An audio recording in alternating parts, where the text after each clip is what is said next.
¿Quién vive? ¡Oficial de guardia! ¡Santo y seña! ¡Santo y seña! Guerra sin cuartel.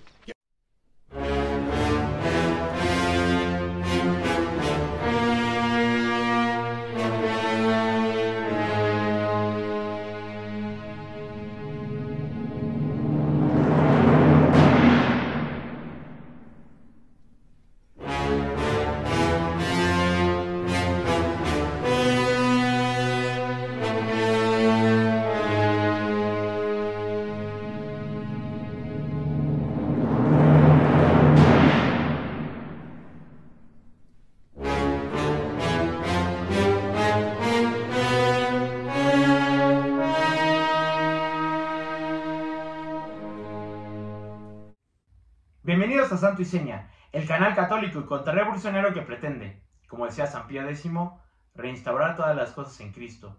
Yo soy Daniel Frutos. Yo soy Íñigo Yáñez.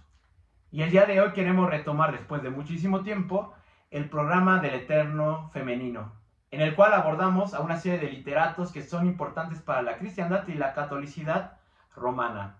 Y hoy estamos de fiesta porque queremos hablar quizá del pensador o del autor más importante de la antigua Roma, llamado Virgilio, el cual va a ser elegido por Dante Alighieri para ser su guía en el camino hacia el infierno y una parte del purgatorio. Además de esto, él compuso una égloga, la égloga cuarto, en la cual la cristiandad siempre interpretó como si fuera una advertencia de la llegada del Mesías. Sí, justamente un poema mesiánico y profético, en el que nos platica ya de un niño que va a venir a salvarnos. Pues hablaremos precisamente de esta égloga, pero antes de hacerlo, vamos a encomendarnos, como siempre lo hacemos, precisamente a nuestro Señor Jesucristo, y vamos a hacer la oración que Él nos enseñó en latín, en la lengua de Virgilio. In nomine Patris et Filii et Spiritus Sancti. Amén. Pater noster, qui es in celis, sanctificetur nomen tuum, adveniat regnum tuum, fiat voluntas tua sicut in cielo et in terra. Pane nostrum quotidianum da nobis hodie, et dimitte nobis debita nostra, sicut et nos dimittimus debitoribus nostris. Et ne nos inducas in tentationem, se libera nos a malo. Amén.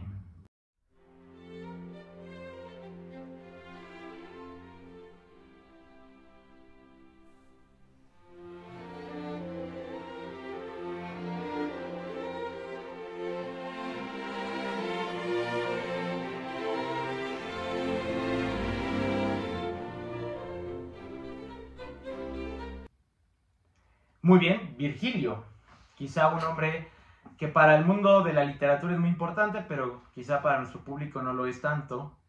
Virgilio va a ser un escritor latino que va a vivir en la antigua Roma y que va a nacer en el año 70 a.C., que pues se va a mostrar favorecido por el gobierno del momento, que era el de César Augusto, que buscaba hacer una reforma para recuperar los valores de la antigua Roma. Recordemos que César Augusto es el primer emperador de Roma, cuyo tío, Julio César, precisamente luchó en las guerras civiles y que pues al final va a vivir esta transición y va a consolidar el paso de la república al imperio. Y uno de sus puntales más importantes de su política era el retorno al campo. De hecho, las obras, la mayor parte de las obras de Virgilio van a estar dedicadas a exaltar la vida del campo, la vida campestre, y sobre todo se va a enfocar en 3 textos.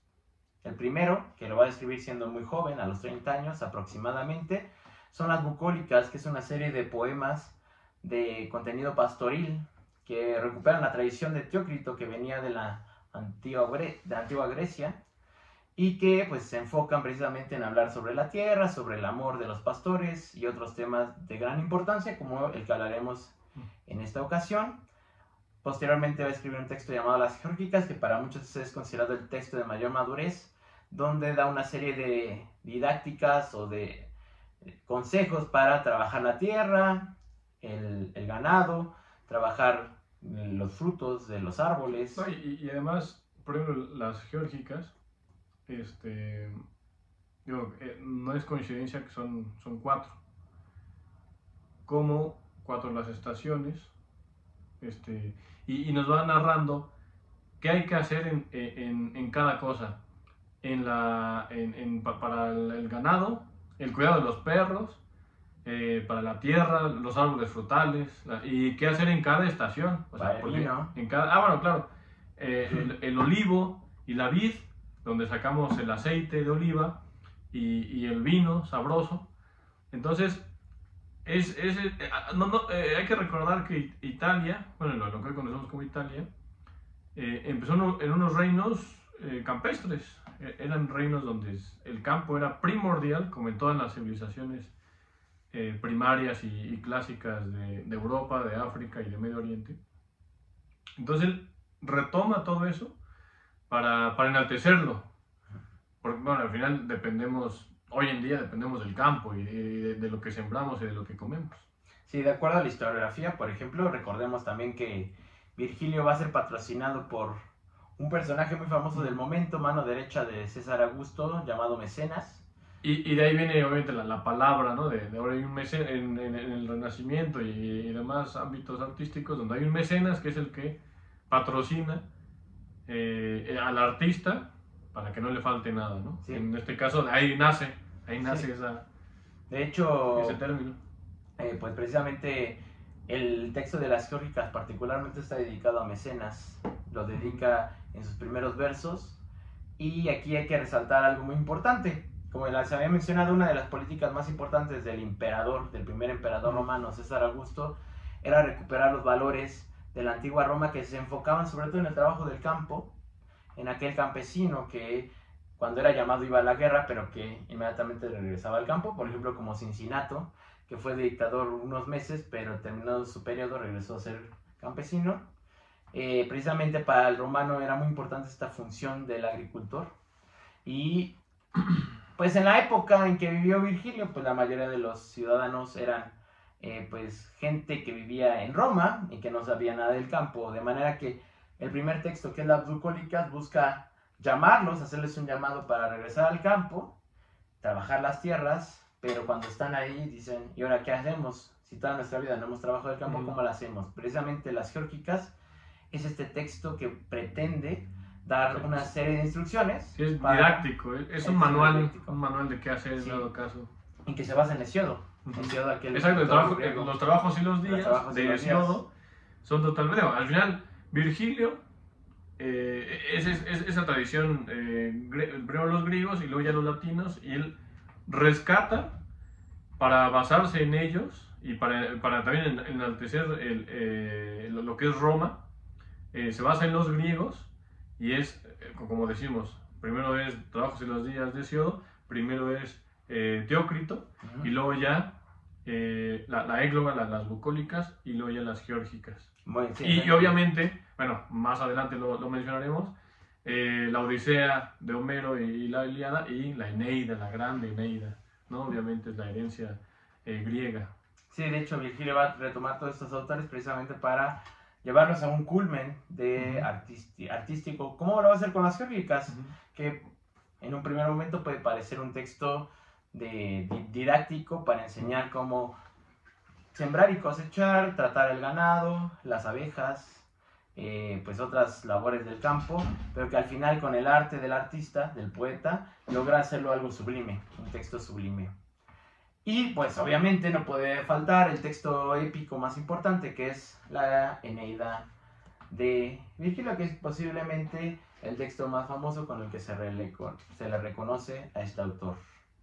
La Eneida, pues podemos contar muchas cosas de este texto. La verdad, hoy no queremos enfocarnos en él, posiblemente le dediquemos un programa, pero el día de hoy queremos enfocarnos en un texto que para la cristiandad fue muy importante y que fue una de las razones por las cuales Dante Alighieri en la Divina Comedia va a tomar a Virgilio como su guía, que es la égloga cuarta.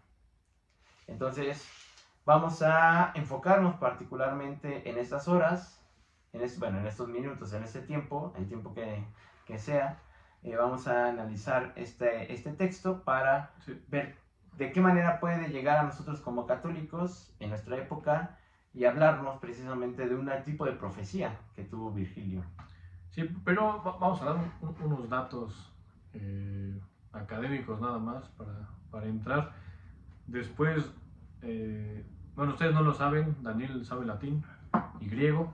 Hoy nos va a hablar en latín y nos va a recitar. Nos va a recitar, entonces, pero bueno, a grandes rasgos, la égloga, que es, es un poema, es un extracto, sería el significado. Esta cuarta está hecha de 63 versos. Lo primero que tiene, digamos, campestre, que es lo que veníamos mencionando, es al principio. Ya después viene a mencionar esta, nosotros le decimos profecía, aunque obviamente es una interpretación, ¿no? Ustedes van a encontrar otras interpretaciones, nosotros vamos a basarnos en la interpretación medieval de este texto. Bueno, medieval y premedieval, porque desde enseguida que Constantino bueno, se volvieron cristianos en Roma, pues ya se hacía esto casi un poema mesiánico, un poema profético. También Agustín de Hipona lo llega a mencionar. Entonces,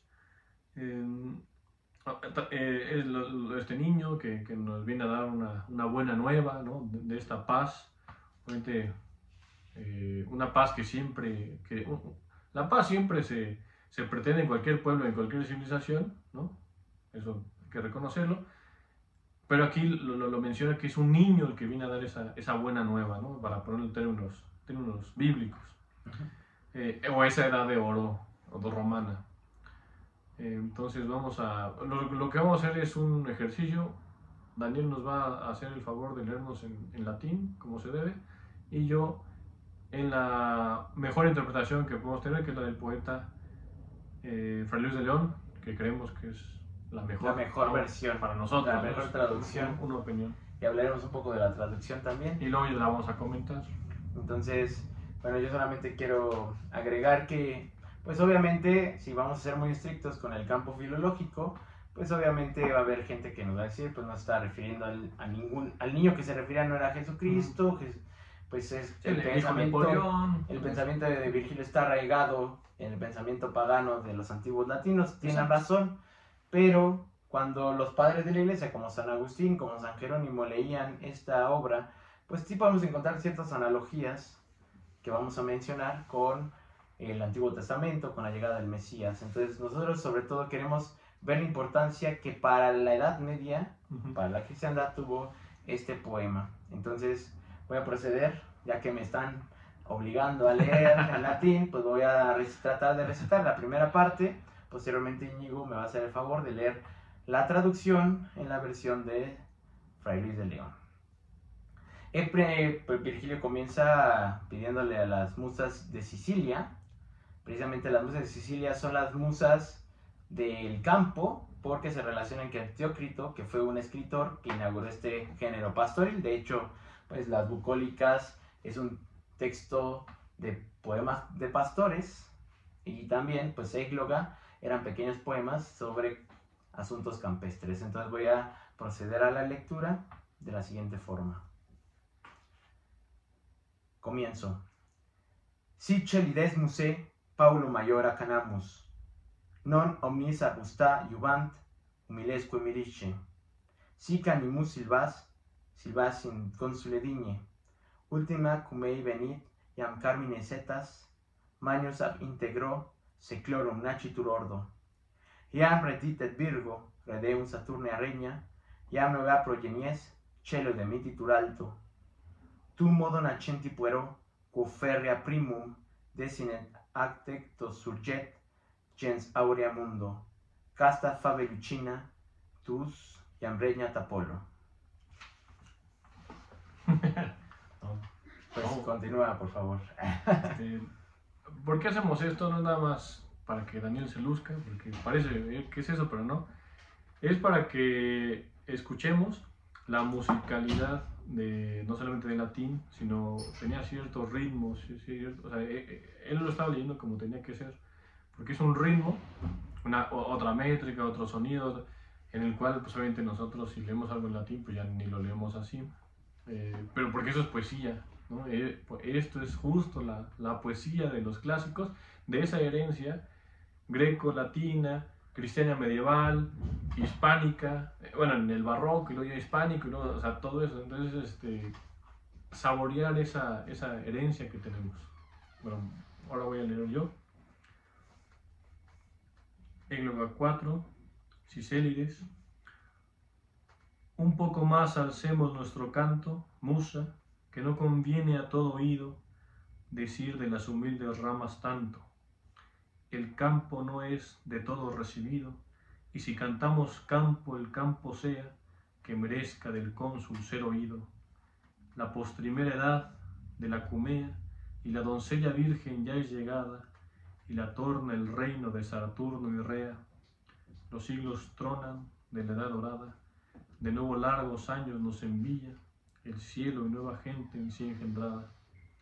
Tú, luna casta llena de alegría, favorece pues reina ya tu Apolo, al niño que nació en aqueste día. Pues precisamente, pues hay muchas cosas que comentar en nuestros pequeños versos, Sí. y yo podría comenzar refiriéndonos a la traducción. Primero, ¿por qué la traducción de Fray Luis de León? De hecho, pues en la traducción hay como dos grandes posturas. La versión pues que trata de ser más fiel al texto original, violentando un poco el lenguaje. Y por el otro lado, que es la versión de Fray Luis de León, que sin ser tan fiel al texto, pues hace algunos cambios, Sí, pero... le pone su cosecha, pero pues al final también le da sabor Sí, a la poesía. lo adapta a la poesía. Es un poeta, Fray Luis de a León. pues No realmente hace otro poema, ¿no? No deja de ser poeta, Fray Luis de León, traduciendo. Sí, entonces, por ejemplo, bueno, yo particularmente, aunque valoro muchas traducciones, como muchas que va a hacer Rubén Bonifaz Nuño, por ejemplo, él sería la postura, Claro, ese era la lo postura opuesto. literal, Sí, la lo postura de opuesto. que violenta el lenguaje para tratar de ser fiel a Virgilio, pero tenemos a Fray Luis de León que para llegar al oído castellano, pues trata de usar modos de versificación castellanos. Pero bueno, eso es en cuestión en forma, vamos a hablar del contenido, y pues aquí lo que primero podría indicar son varias cosas. Dice, ya llega la Virgen. ¿A qué Virgen nos estamos refiriendo? ¿A qué Virgen le estamos hablando? Ahí, como lo traduce Fray Luis de León, doncella virgen. Obviamente, cuando un cristiano leía este texto, pues se refería inmediatamente tenía la referencia de la Santísima Virgen María, porque pues no hay otro nombre. A lo mejor un filólogo te podría decir algo diferente, ¿no? Que es de otra, se refiere a otra virgen, que es la Virgen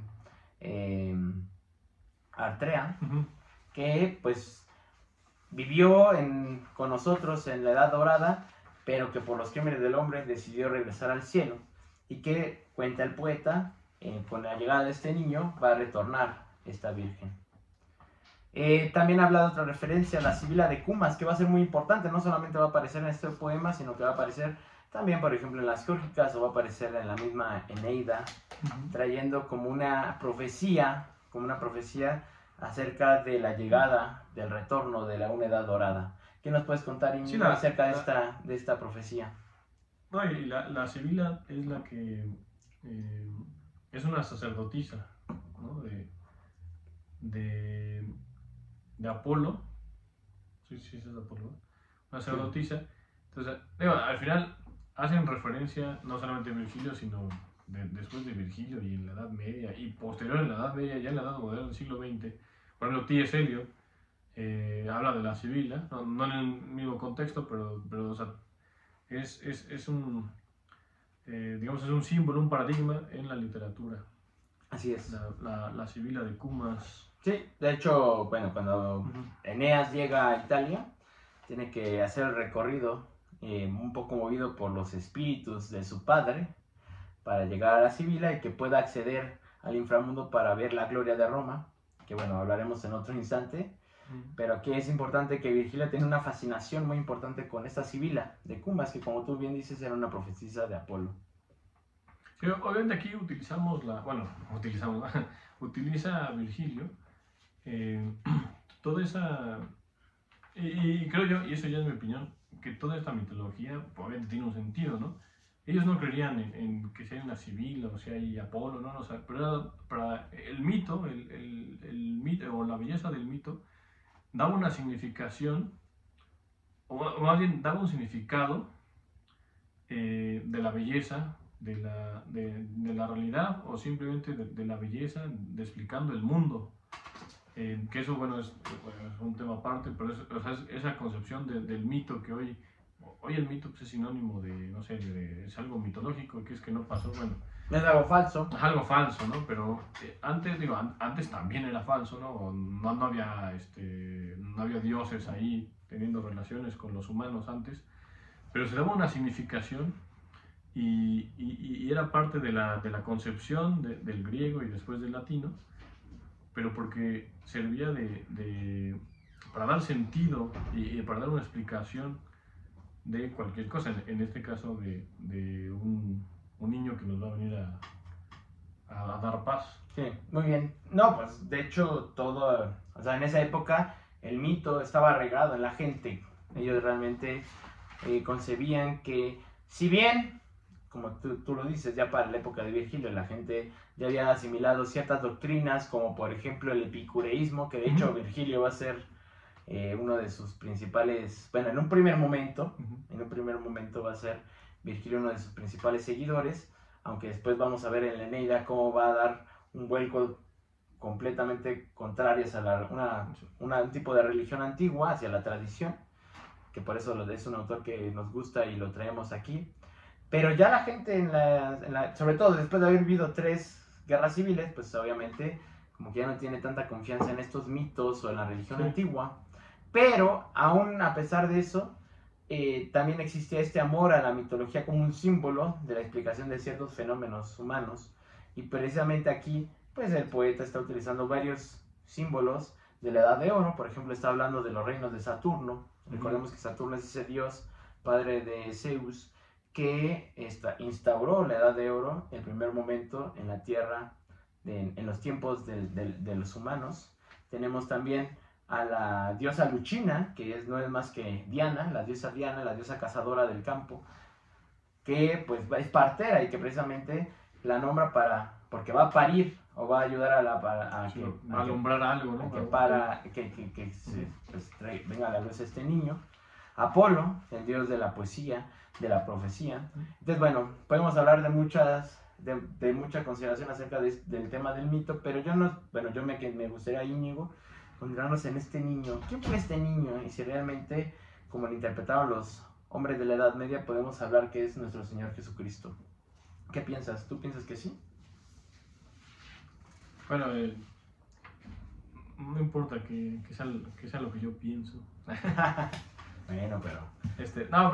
bueno, al final, yo creo que hay, y siempre va a haber interpretaciones libres, ¿no? Esta obviamente no es una libre interpretación porque en todo el medievo se interpretó...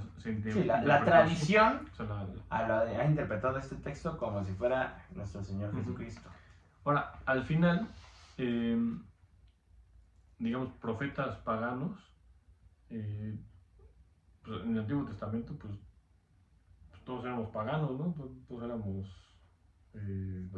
no éramos cristianos, así que... No éramos cristianos, aunque sí existía una fe que precisamente que fue la fe de la religión judía o de la religión hebraica, que bueno, tenía la semilla, tenía la revelación, la revelación del verdadero Dios. Sí, obviamente aquí no hay manera de saber, o lo más seguro es que Virgilio no estaba al tanto de la tradición judía, ¿no? O de la tradición hebrea, lo más seguro es que no. Pero yo siento que sí, digo, por cómo lo dice. Yo creo que vamos a leer, para que leas el 35. ¿Tienes el 35? ¿Cómo lo tienes marcado? Vamos a leer una parte en la de... Si quieres tú léelo primero en español y yo lo leo después en latín y vamos a comentar este pasaje. Con paz gobernará, pues, niño amado, este primero don inculto y puro, el campo te presenta de su grado. Ya te presenta el campo el bien seguro, vaca, la verde yedra trepadora, el lirio blanco, el trébol verde escuro. y las ovejas mismas a su hora de leche vienen llenas, sin recelo, de lobo, de león y de onza mora. Tus cunas brotan flores como un velo, derraman sobre ti de blancas rosas y no produce ya ponzoña el suelo. Muy bien. Yo lo voy a leer en la versión latina, que sigue, dice así. A tibi prima puer, nullo minuscula cultu, errantis sederas pacim cum bacaretelus, mixtaque ridenti colocasia fundet acanto. Ipse lacte domum referen distenta capelle, ubera nec magnos metuen agmenta leones. Ipsa tibi blandos fundet cunabula flores, occidet serpens et phalanx herba veneni. Occidet asirum vulgo nacetuter amomum. Muy bien, pues precisamente, pues habla, hay muchas referencias. Ese fragmento es en el que todos interpretan a Isaías, donde nos dice Isaías de que el lobo, con el cordero, el leopardo y el chivo, todos viven en paz y un niño los guiará a esa paz, obviamente. Entonces, bueno, yo pienso que es como lo central. Ajá, como lo central, el vínculo entre esta pagana profecía mesiánica, sí, y la interpretación medieval cristiana. Sí, no, yo estoy de acuerdo. Yo pienso que, bueno, primero hay que decir que aquí Virgilio, en la realidad, está hablando sobre el hijo del cónsul, al que nombra en un primer momento, al cónsul Polión, que bueno, lo ayudó para recuperar algunas tierras de la Campania y que precisamente le permitió escribir esta obra y las obras consiguientes. Pero, recordemos que en la poesía, en la profecía, siempre hay dos lenguajes. Sí, siempre hay un lenguaje literal, que bueno, Leonardo Castellani podría hablar del tipo, y también hay un lenguaje que refiere a algo más allá, que es el antitipo.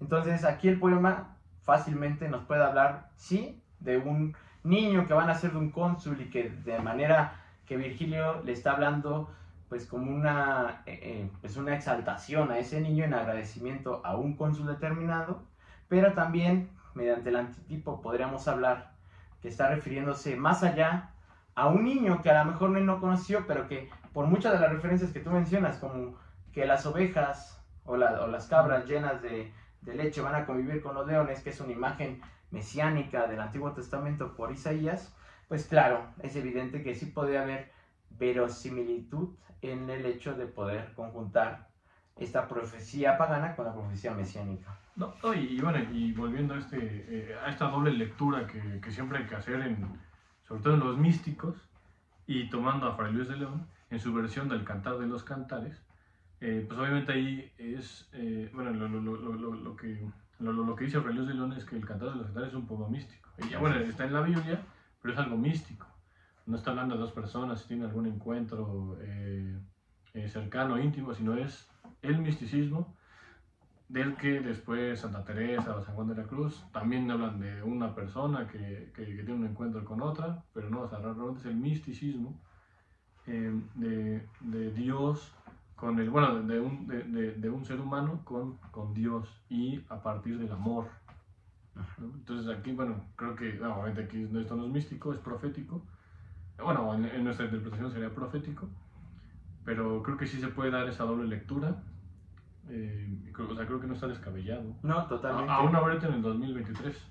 Sí, no, un filólogo, y como son los filólogos y como son los eruditos, nos van a decir que estamos haciendo pura charlatanería, que somos retrógradas al retomar una lectura medieval, pero pienso que finalmente la tradición recoge este texto también con ese contenido que todos los padres de la iglesia y que el mismo Dante Alighieri va a recuperar.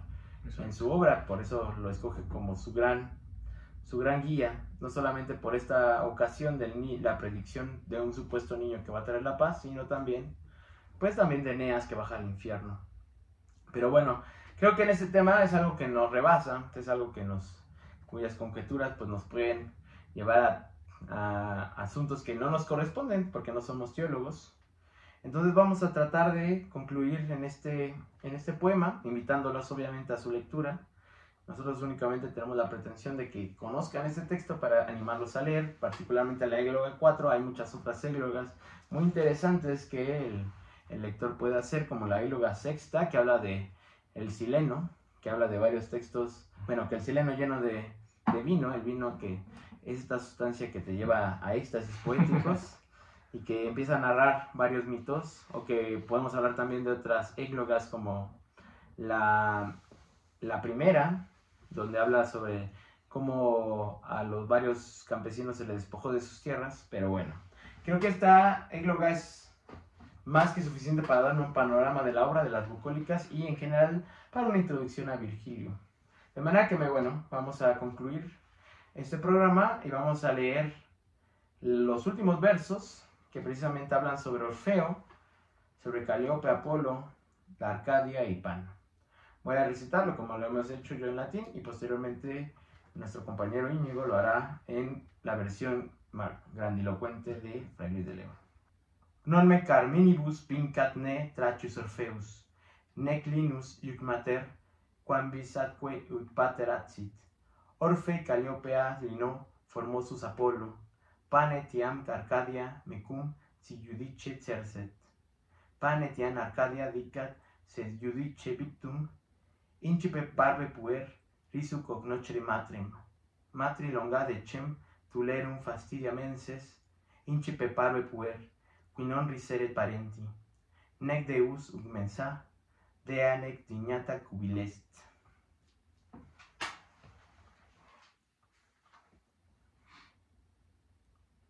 Mira el redondo mundo, mira el suelo, mira la mar tendida, el aire y todo, ledo esperando el siglo de consuelo. O si el benigno hado de tal modo mis años alargase que pudiese tus hechos celebrar y bien del todo. Que si conmigo Orfeo contendiese, y si cantando contendiese Lino, aunque la madre y el padre de estos fuese Calíope de Orfeo y del divino, Lino el hermoso Apolo no sería, mi canto que su canto menos dino, ni el dios de Arcadia, Pan, me vencería, y aunque fuese juez de Arcadia de esto, la Arcadia en mi favor pronunciaría. Conoce pues con blando y dulce gesto, oh niño, ya a tu madre, que el preñado por largos meses 10 le fue molesto. Conócela, que a quien no han halagado sus padres con amor y abrazo estrecho, ni a su mesa los dioses le han sentado, ni la admiten las diosas a su lecho.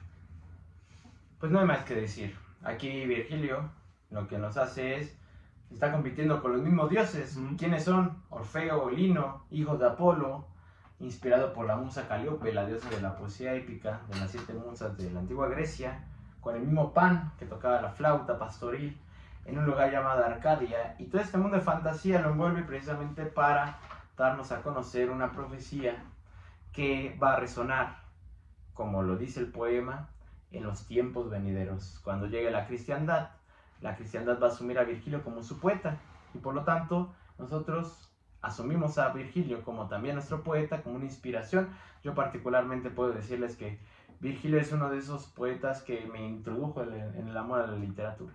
Entonces, pues no queda más, salvo que quieras agregar algo, Íñigo, más que agradecerles su escucha de este programa e invitarlos a leer a Virgilio. Y pues si están interesados en que sigamos hablando de este autor, por ejemplo hablar de la Eneida o de su otra obra, Las Geórgicas, pues la escriben en los comentarios, nos digan, para ver si hacemos este programa sobre este autor.